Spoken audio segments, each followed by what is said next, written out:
Welcome, everybody. This is Don Giannetti, lighting-essentials.com and project52prosystem.com. What we're looking at today are a bunch of folks who took photographs for the free class.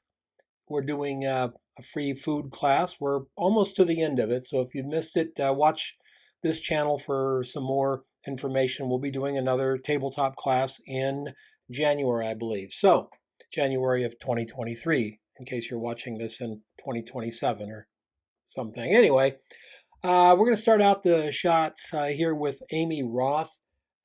This is her homage to a Peter Lindbergh photograph, I believe.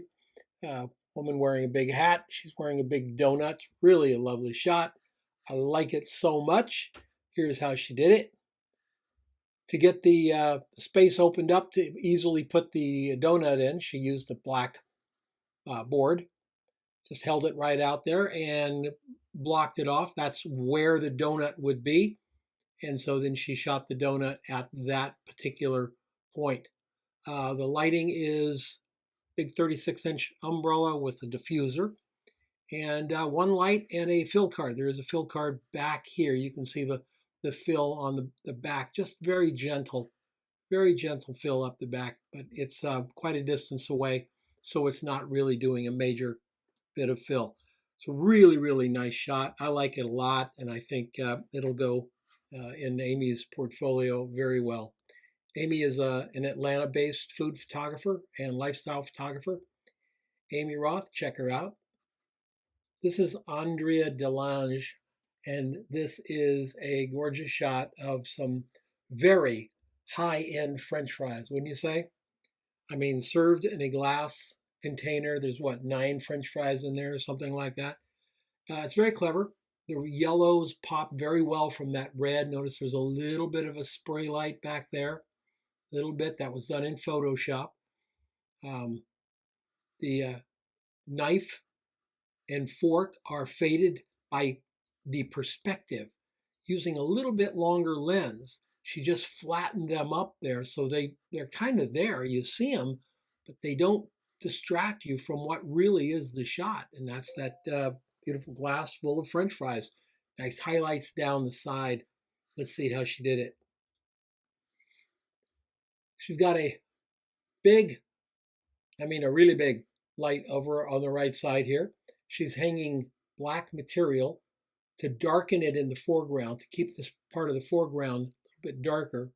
And the light is coming through towards the back of the French fries, giving the French fries a feeling of a little bit side backlighting.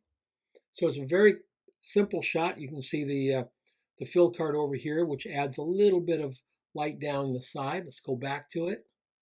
See, a little bit of that fill card coming down over here, and our beautiful highlights from the lighting setup to the right. It's very cool. It's very well done. Very simple. You can see how you can do it as well in your studio. Just be very careful. Just because you have the light over here doesn't mean that you can't further modify it. She's using this big black cloth as a flag. Flags are so important. When I look at a tabletop photograph or a setup by a photographer, if I don't see any flags, I start to wonder about the quality of the image. And I'm serious about that. If you're not using flags, you're not getting the best out of your shot. And yeah, before you tell me how you can darken it in Lightroom and all that stuff, I don't care. Yeah, you can, but you can make it good in the camera just as easily, if not with more grace and subtlety. Bob Royer shot a donut, which is a great fast food, delicious fast food. And he's using a white and pink donut and using a pink and white background. And it's very clever, works out real well. Look at the nice highlights on the donut. Sometimes people say to me that they don't know what to photograph, or they just can't figure out what to photograph. Well, here's a 45-cent donut and 2 pieces of paper, and he made a really nice photograph. I never want to hear someone say there's nothing to photograph. There's always something to photograph. Always. There's a photograph in front of you right now. You're just not allowing yourself to see it because you're not in photograph mode. See, we wait to get in photograph mode before we make a photograph. turn on photograph mode and look around. There are pictures everywhere for you to take. I just think this is very nicely done. Here's how it was done. Got a piece of translum hanging down here, flash coming through the translum, a flash on this side, and a camera straight over the top. So it's a top-down shot. Let's look at the shot again. See it? See the highlights?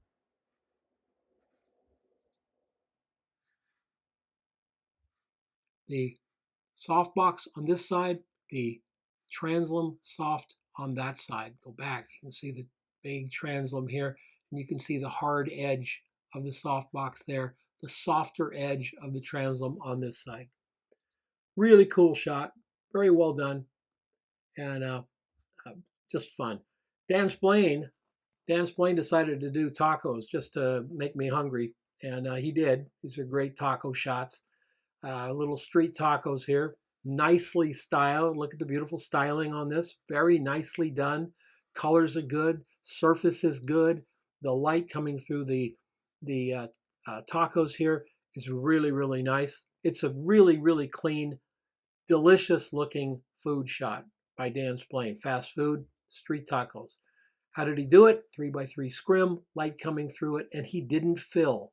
There's no fill on this side. It's just a very large light. You see how tall the light is to the subject?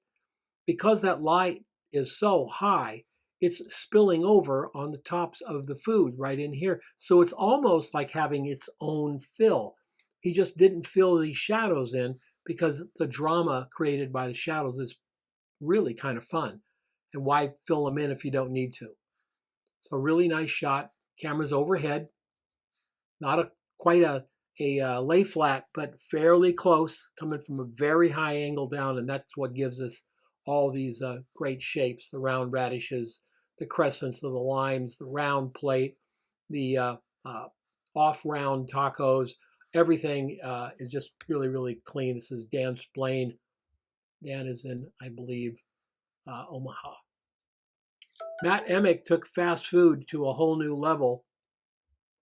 He's got his burrito down here and his knife. He created the hooded slasher on the run paper, and he's not really a bad guy, Matt. He's really a good guy, but he made a really interesting photograph here. This was made in, I believe, just a spare bedroom in his house. So window light, ambient window light, and a snooted light on the burrito. I guess you would call that a burrito snoot right there. 8200 with a snoot coming right down on the burrito, and then the ambient light around. Exposing for the flash darkened the ambient light, but looking right through these blinds here, you can see it looks like maybe it's dusk. It might even be a window looking out at a street light, something like that. I imagine that Matt could change the color balance over here to make it a little bit bluer, have it look a little more like nighttime outside, but it's a really fascinating shot and really great idea. You know, concept is king in this business. Nicely done, Matt. Terry Ross just did a really beautiful, fast, on the run shot of these little sandwich plates. You can see it's in the styrofoam. Styrofoam shot. It's beautifully done. She styled it in the styrofoam. I don't think this is how you get it when you walk up to the taco truck or whatever the truck is that serves this and get it. She styled it beautifully. Look at the lemon. Look how fresh the lemon looks. Isn't that great? Look at the bread. Looks really good. Look at the highlights on the meat. See that highlight in there and the highlight in there? It just all adds to a sense of real freshness. Nicely propped with the boards. It looks like it was shot near a food truck, and actually it was not. It was actually photographed right here in her home. Large square softbox to the left side and a octa to the right side, far away, just to add a little pop to it. Just a little poppy fill. We'll go back and look at it. You can see the fill on that side is just a little bit less bright and a little bit smaller There's the main light coming from this side over here in there, and then the fill over there on that side. We still have shadows, so the fill isn't overwriting the shadows as it shouldn't in a photograph like this. It's just popping the edges of these things and keeping them clean. So that's, I don't know, 1, 2, 3, 4, 5, 6 shots. Look at them again. Amy Roth, Andrea Delage, Bob Royer, Dan Splain, and Matt Emick. Oh, and Terry Ross. So some really fun shots, easy lighting, things that you can do. I hope you enjoyed it. Comes to me over at project52prosystem.com. And I hope you have a great day. Make photographs of food. It's a lot of fun. Take care.